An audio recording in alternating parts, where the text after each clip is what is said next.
यशोमती मैया के नंद लाला। यशोदा ने और नंद महाराज ने बहुत प्रार्थनाएं की है प्रभु से। प्रभु के आशीर्वाद से ही तो गोकुल को मिला है ये। प्रभु इसे कुछ होने दे सकते हैं क्या? पर राक्षसी इसे अपने साथ लेकर गई थी, तो इसकी शुद्धि करनी पड़ेगी। शुद्धि? और राक्षसी के तन को अग्नि में डालना होगा। आत्मा कितना भी बुरा कर्म क्यों ना कर ले, परमात्मा यही चाहते हैं कि हम अपना कर्तव्य निभाएं। जो तन त्याग चुके हैं उनका अंतिम संस्कार करना जीवित व्यक्तियों का ही कर्तव्य है।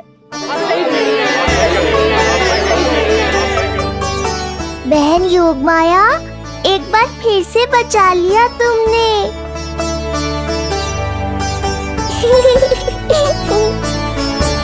हम अभी अंतिम संस्कार की तैयारी करते हैं। यशोदा, हमें भी शुद्धिकरण में देर नहीं करनी चाहिए। गौशाला चलते हैं।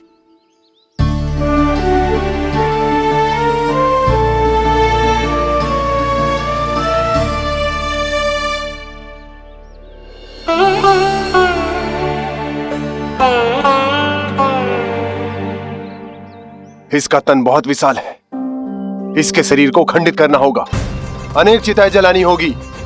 आओ सब मिलकर हाथ लगाओ।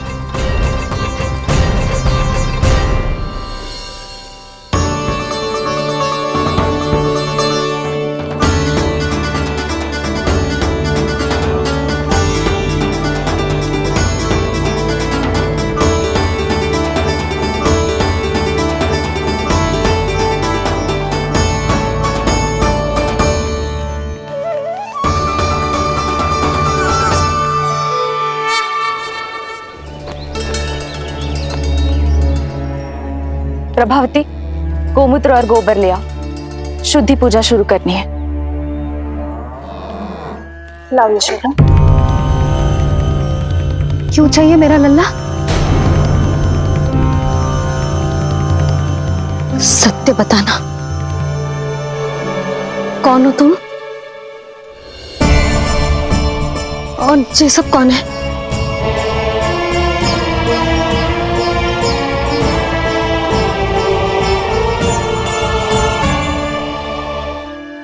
यशोदा, मैं रोहिणी जिज्जी और ये सब गोपियां तुम्हारी सखियां।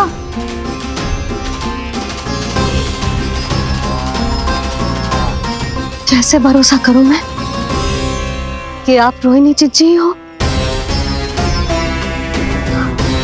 और ये सब मेरी सखियां ही हैं।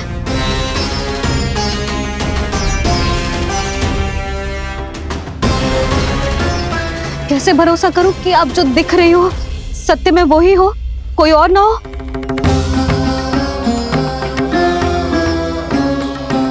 मेरे घर जो आई थी साक्षात देवी का रूप थी, किंतु वो चुड़ैल निकली, राक्षसी।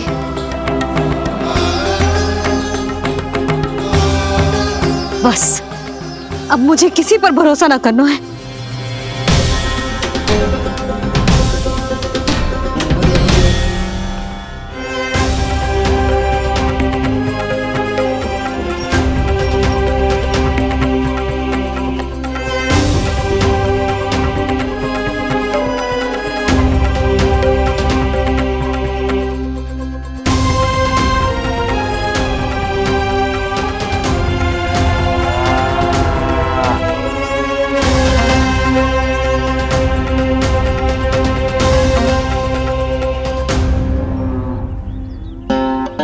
नारायण की बहुत बहुत कृपा, हमारे लल्ला को कुछ ना हो।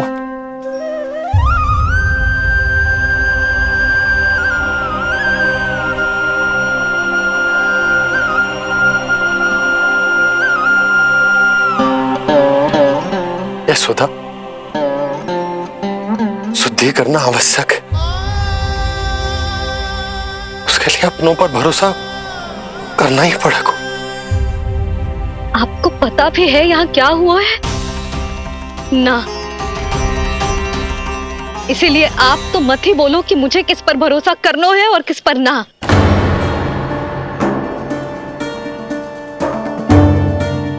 आप ना थे यहाँ, आपने ना देखा कैसे वो राक्षसी देवी के रूप में आओ और माँ के आंखों में धूल झोंक गई।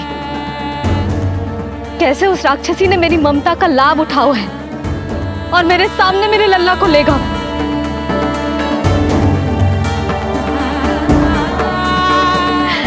ये सब आपने ना देखा क्योंकि आप यहाँ थे ही ना।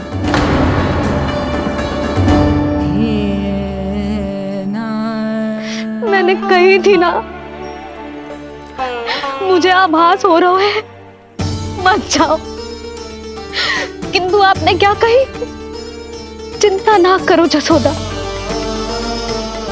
अब देखो क्या होगा। उस नरभक्षी, उस राक्षसी ने मेरे लल्ला। यशोदा, यशोदा, मेरे लल्ला। यशोदा।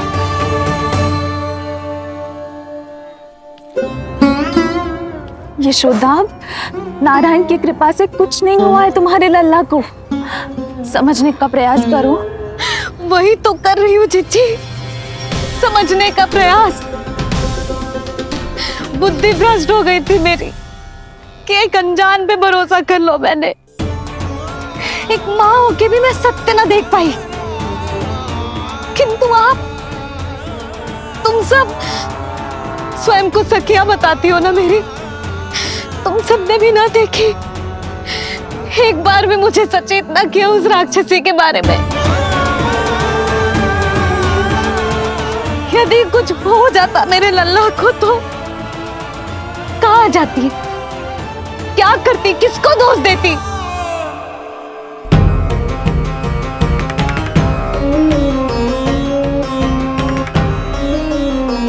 तुमने सत्य कहा यशोदा, ये हम सबका दोष है। हम सब से त्रुटि हुई और हमारे नीलमणि के प्राण संकट में पड़ गए। किसी को दोष देने का कोई लाभ ना है। हमें अपनी त्रुटियों से सीखना होगा।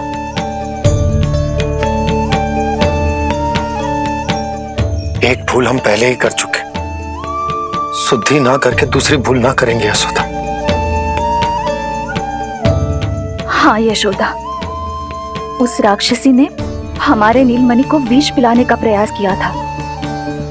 नारायण की कृपा से अब हमारा लल्ला ठीक है, किंतु उसके स्वास्थ्य के लिए शुद्धि पूजा करनी ही होगी। घबराओ मत मैया, अब सुरक्षित हूँ मैं। आते दो।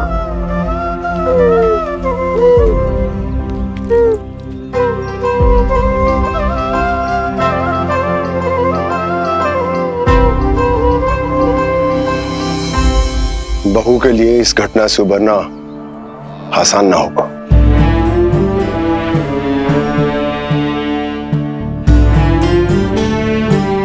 और गोकुलवासी भी इस दुस्वप्न को शीघ्र भुला नहीं पाएंगे। बहुत भयभीत है वो। सामान्य मनुष्य के लिए राक्षसों से रक्षा संभव न है, पर प्रभु ने कर दी।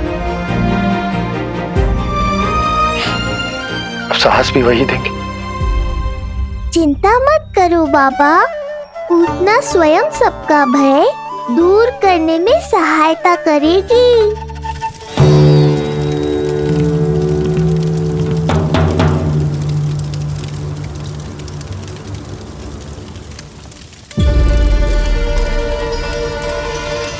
ये सुगंध कैसी है?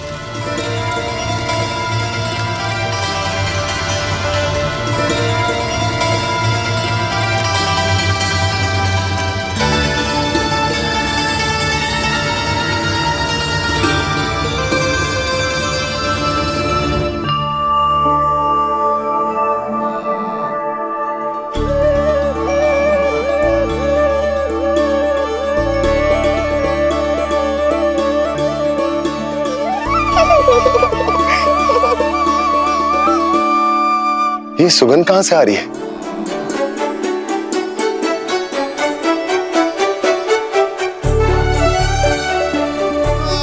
मन में जैसे शांति की लहर सी पैदा कर रही है।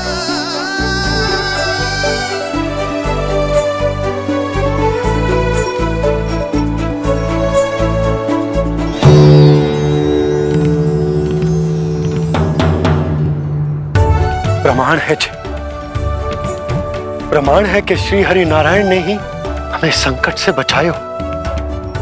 उनसे परम गति पाकर ही कोई इतना पवित्र हो सकता है कि उसकी चिता से भी सुगंध है। आप सही कह रहे हो बाबा। विष मिलाया तो क्या, दूध तो पिलाया था मुझे पूतना ने। इसी कारण से मैं उसका ऋणी बन गया, तो फिर उसको मोक्ष तो मुझे देना ही था।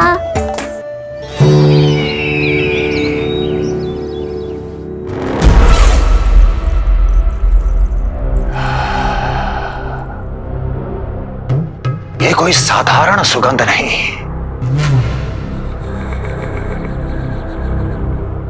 मेरे शत्रु की पराजय की सुगंध है। उस पराजय से सुनिश्चित मेरी दीर्घायु की सुगंध है ये। उस संदेश की सुगंध है कि पूतना ने अपना कार्य संपन्न किया।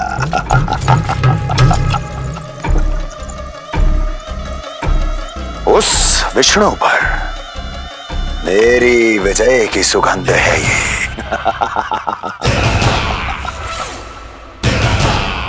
क्षमा चाहती हूँ महाराज, आप मुझे देख रहे हैं पर मैं आपको देख रही हूँ। कहना क्या चाहती हो? यही कि इस समय जो आप देख रहे हैं वो मैं नहीं देख पा रही हूँ, और जो मैं देख रही हूँ वो आप नहीं देख पा रहे हैं। अर्थात किसी विषय पे मेरा दृष्टिकोण आपके दृष्टिकोण से भी भिन्न हो सकता है महाराज।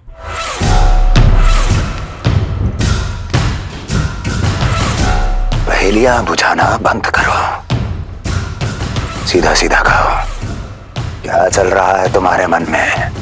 जब तक मैं अपने नेत्रों से प्रमाण नहीं देखूंगी तब तक मैं नहीं मानूंगी कि ये सुगंध आपके विजय की है या पराजय की। प्रमाण के लिए तुम्हें अधिक प्रतीक्षा नहीं करनी पड़ेगी अस्ति।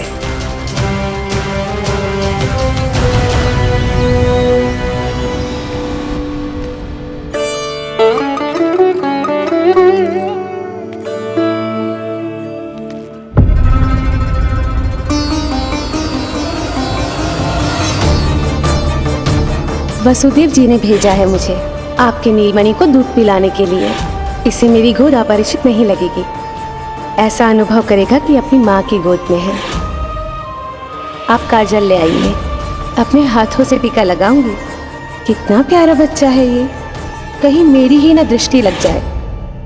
कैसे एक अपरिचित पे विश्वास कर लो तेरी मैया ने? उसने कही थी कि वो मथुरा से आई है और वसुदेव भैया ने भेजा है उसे दूध पिलाने के लिए। इसका तो यही अर्थ है कि उसे पता था कि आप मथुरा में हो और वसुदेव भैया से मिले हो। फिर शक और शंका का प्रश्न ही ना उठता था। नन्हे बालकों को खाने वाली वो राक्षसी कहीं मेरे लल्ला को कुछ। यशोदा, इसमें तुम्हारा दोष ना था। तो फिर किसका था? पूरे गोकुल में उसने हमारा ही भवन क्यों चुना? और बल से ना बहाना बना के वसुदेव भैया ने भेजो है कि मैं उसका विश्वास कर लूं। मेरे ही लल्ला को निशाना क्यों बनाया उसने?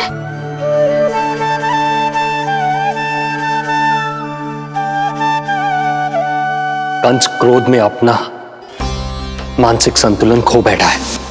पूतना नाम की अत्यंत भयानक राक्षसी को उन सभी बालकों की हत्या करने का आदेश दिया है जिनका जन्म पिछले 10 दिनों में हुआ है।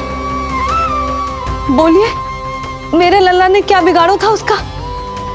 हाँ, क्या शत्रुता थी उसकी मेरे लल्ला से? वसुदेव भैया और देवकी भाभी ने जो कही थी वो मुझे यशोदा को बताना चाहिए कि ना?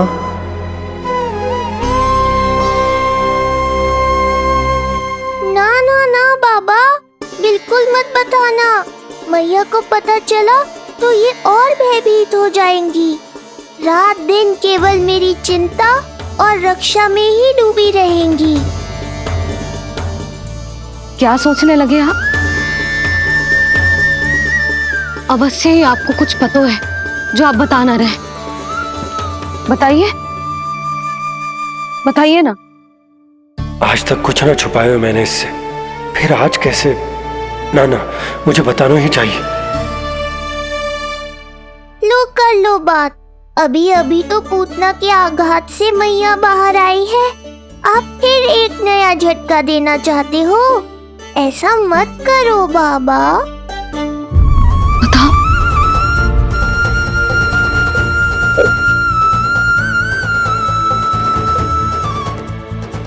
आज जब मैं कंस से मिलो तो उसने अच्छे से मेरा स्वागत करो। अब मुझे ही कुछ करना पड़ेगा।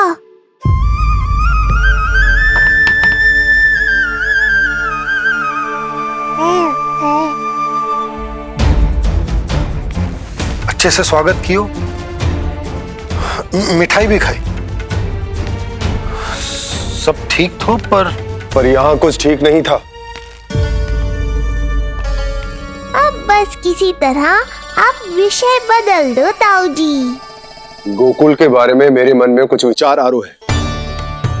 मैं तुमसे उस विषय में चर्चा करना चाहता हूँ। सुनिए, आप लोग वार्तालाप करो। लल्ला को भूख लगी आई होगी। हाँ,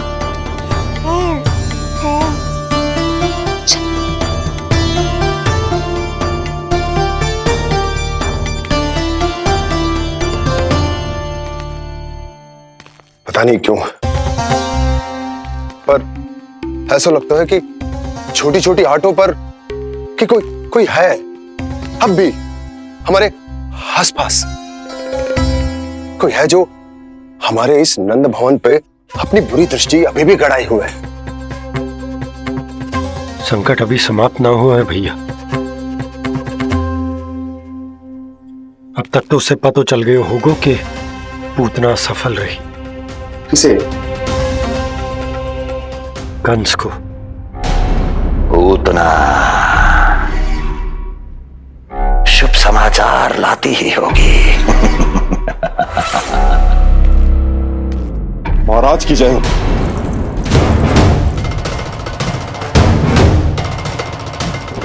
देखा, समय भी कंस को प्रतीक्षा करवाने का दुस्साहस नहीं करता। भीतर ले आओ उसे। किसे महाराज? और किसे दुर्जन? पूतना को। क्षमा कीजिएगा महाराज, किंतु वो नहीं रही।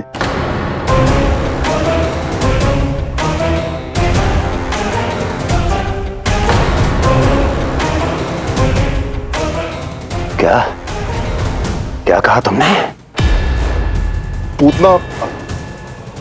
पूतना मृत्यु को प्राप्त हो चुकी है। पूतना मृत्यु को प्राप्त हो चुकी है।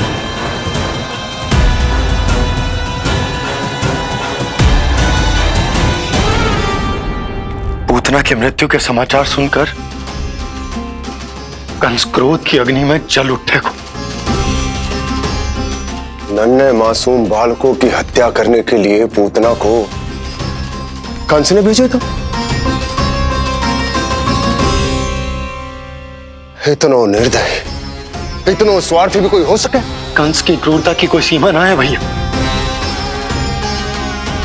इसलिए मुझे तो भय लग रहा है कि पता नहीं कंस आगे क्या करेगा, क्योंकि पूतना की मृत्यु हमारे लल्ला को हमारे भवन में मारने के प्रयास के कारण हुई थी। नंद भवन में? जी महाराज। मृत्यु के पूर्व पूतना नंद भवन ही गई थी। नंद के पुत्र को मारने का प्रयास ही कर रही थी।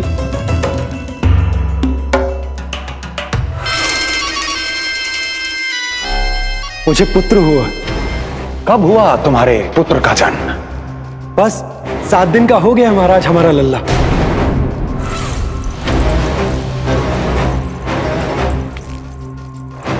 और उस बालक का क्या हुआ? बालक, क्षमा कीजिए महाराज, किंतु उसे तो एक खरोंच भी नहीं लगी। वो पूरी तरह सुरक्षित है महाराज। किंतु एक बात और है महाराज, हम जब कई समय से रानी रोहिणी को ढूंढ रहे थे ना, यहां से भागने के पश्चात उन्होंने गोकुल में आश्रय लिया है और उनका 1 वर्ष का पुत्र भी है। पूतना मारी गई नंद के यहाँ। रोहिणी कहाँ है? नंद के यहाँ। नंद का रहस्य तो गहराता ही जा रहा है महाराज। नंद का रहस्य तो गहराता ही जा रहा है महाराज। नंद का रहस्य तो गहराता ही जा रहा है महाराज।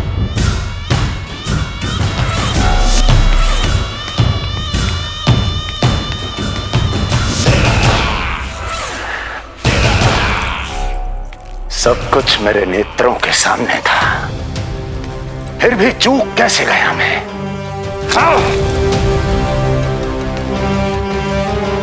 पहले ही समझ जाना चाहिए था। यदि वसुदेव किसी पर स्वयं से अधिक विश्वास कर सकता है तो वो नंद ही है। तो क्या वसुदेव और देवकी ने नंद के साथ मिलकर आपके विरुद्ध कोई षड्यंत्र किया है? कहीं ऐसा तो नहीं कि उस बंदी गृह में कुछ ऐसा हुआ हो जो आपकी जानकारी के बाहर हो महाराज। मुझे तो लगता है महाराज कि आपकी बहन और आपके बहनोई दोनों ही आपके शत्रु विष्णु के साथ मिले हुए हैं। प्रारंभ से ही मुझे मूर्ख बनाया दोनों ने। मैंने तो उन्हें जीवन दान दिया और क्या किया उन्होंने मेरे साथ? धोखा।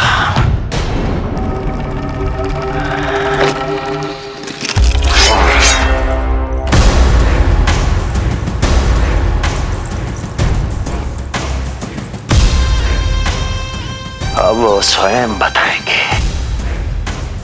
कि क्या षड्यंत्र रचा है उन्होंने।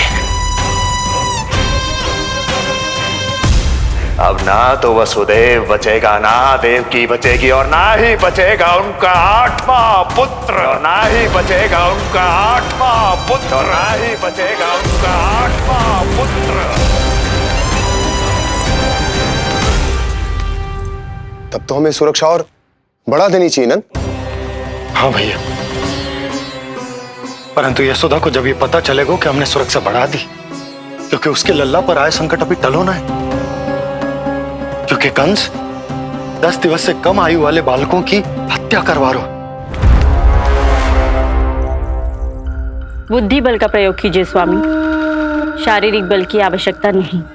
मुझे ज्ञान देने की कोई आवश्यकता नहीं। यदि विष्णु को पता चल गया तो?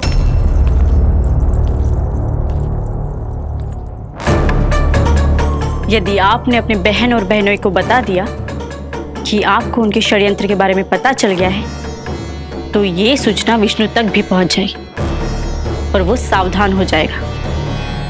क्या यही चाहते हैं आप?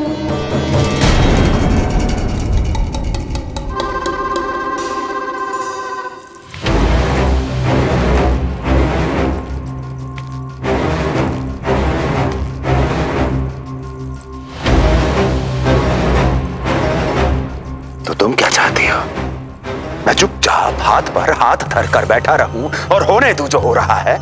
नहीं महाराज, क्रोध में आकर देवकी और वसुदेव को दंड मत दीजिए, अन्यथा नंद सतर्क हो जाएगा और उस अवतार को लेकर भाग जाएगा। इस समय आपकी तलवार का लक्ष्य केवल और केवल वो बालक होना चाहिए। अपने शत्रु पर ध्यान केंद्रित कीजिए महाराज। उचित कहा महारानी। अब मुझे पता लगाना होगा कि वो बालक गोकुल में है भी या नहीं, और उसके लिए करनी होगी मुझे एक उचित व्यक्ति की खोज। तो उसे तो लल्ला को कुछ हो ना जाए इस डर से अपनी सुध-बुध खो बैठेगी। वो न शांति से सोएगी न कुछ खाएगी। लल्ला की चिंता में अपना सुख चैन सब गवा देगी। और उससे भी महत्वपूर्ण बात तो ये है कि उसे इतने बरसों बाद भैया बनने को सुख मिला। उसे जो प्रसन्नता मिली है वो उसे छोड़ दिन रात लल्ला की सुरक्षा में लग जाएगी। एक मां से इस भय के कारण उसकी ममता छिन जाएगी, और ये मैं होने ना दूं। परंतु हमें सुरक्षा के लिए कुछ तो करना पड़ेगा ना। करेंगे ना भैया। भवन के चारों ओर प्रहरी बिठाएंगे, गोकुल के मुख्य द्वार पर भी। बस इस बात का ध्यान रखेंगे कि यशोदा को कुछ पता ना चले। अब तो पता चल गया।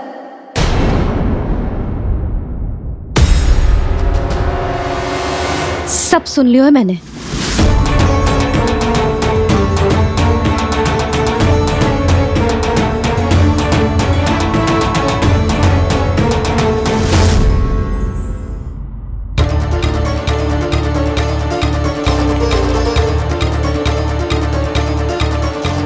यशोदा ना, भैया सही कह रहे हैं। सुरक्षा तो बढ़ाना ही पड़ेगी, बहुत आवश्यक होगा है जी।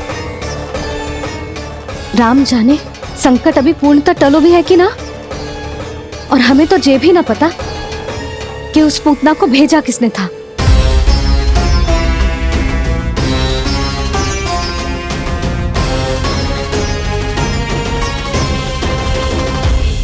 सुनो जी, हमारे लल्ला पर अब तनिक भी आंच ना आना चाहिए। वो पूतना स्वयं आई थी या उसे किसी ने भेजो था, उससे कोई अंतर ना पड़ता। आप बस चारों ओर सुरक्षा बढ़ा दो, कोई भी बाहरी व्यक्ति गोकुल में प्रवेश ना कर पाए। भवन की ओर आते हुए मार्ग पर मुख्य द्वार से लेके प्रथम देहरी तक, बाहर गौशाला पर, सब ओर। यशोदा चिंता ना करो, मैं सब संभालूं। जानती हूँ। मैं बाहर जाकर बंसी और भोला से बात करता हूँ। ठीक है। जानती हूँ, किंतु जे मन है कि मान तो ही ना है। आप बस चारों ओर प्रहरी बैठा दो, जो हर क्षण पहरा दे। उनकी आज्ञा के बिना आकाश में भी पंछी पर ना फैला पाए, बस।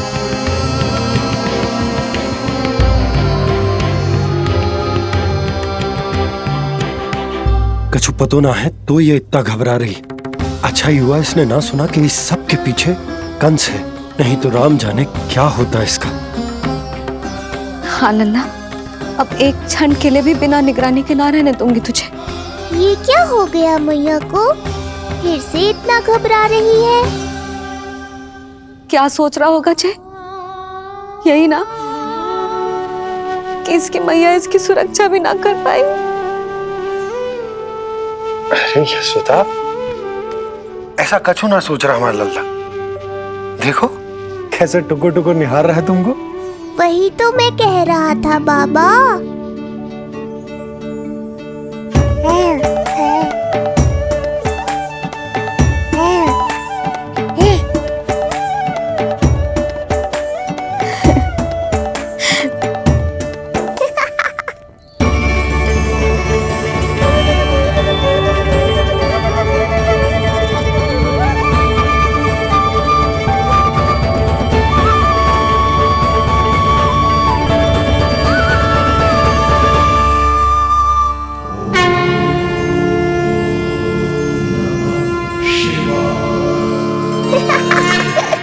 इतना क्यों हंस रहे जे? ऐसा क्या देख लिया लल्ला?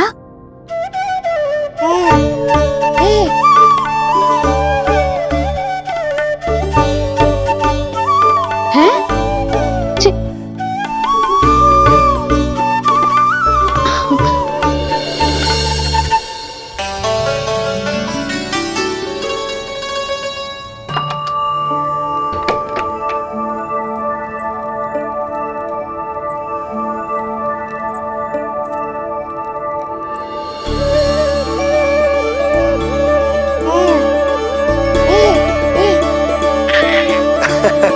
पता है लल्ला क्या कह रहा है?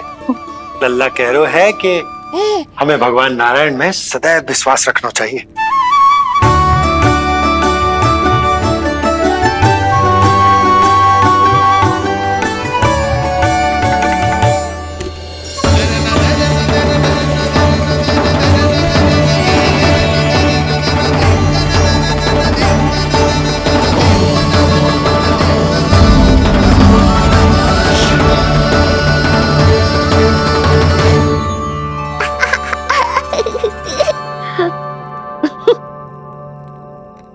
बड़ी हंसी आ रही है तुझे, क्यों रे?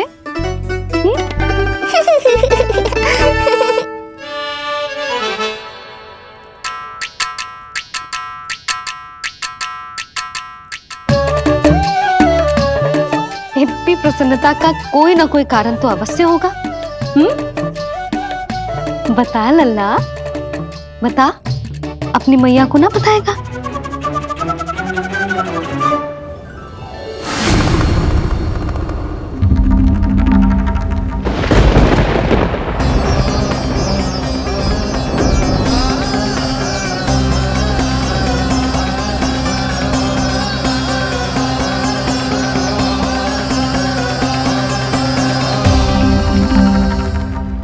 ये क्या कर रहे हो चंद्र? क्षमा कीजिएगा प्रभु, मैंने आपके ध्यान में बाधा डाल दी।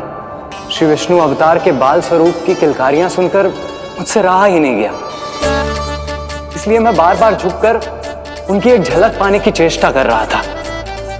क्या इतनी अद्भुत है उनकी मुस्कुराहट? उनकी मुस्कुराहट तो चंद्रदेव की आभा से भी अधिक है।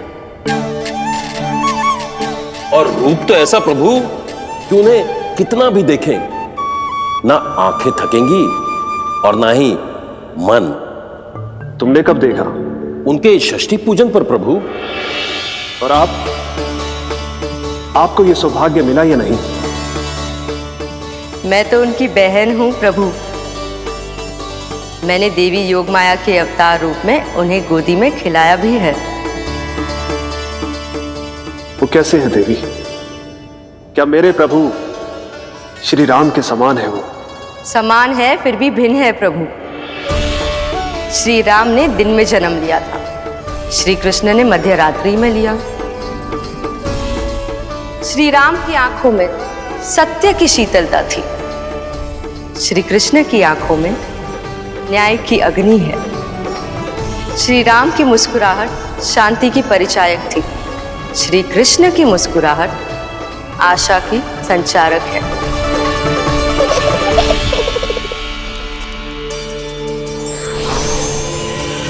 मुझे उनसे मिलना ही होगा, उनकी मधुर मुस्कुराहट का आनंद लेना होगा मुझे।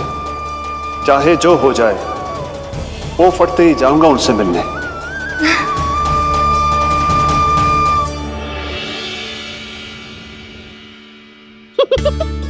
लल्ला, कहीं तो मेरा उपहास तो ना उड़ा रहे? हाँ? लो कर लो बात, मैं उपहास क्यों करूँगा मैया? मैं तो खिलखिला रहा हूँ क्योंकि अब वो मुझसे मिलने आने वाले हैं। आपको बड़ा आनंद आ रहा है इसके उपहास उड़ाने पर? लल्ला देख, अपनी मैया को उपहास मत उड़ा। सो जा, सच तेरी मैया सदैव तेरी रक्षा करेगी, किसी का भी बुरा साया तेरे पर ना पड़ने देगी, चाहे जो हो जाए।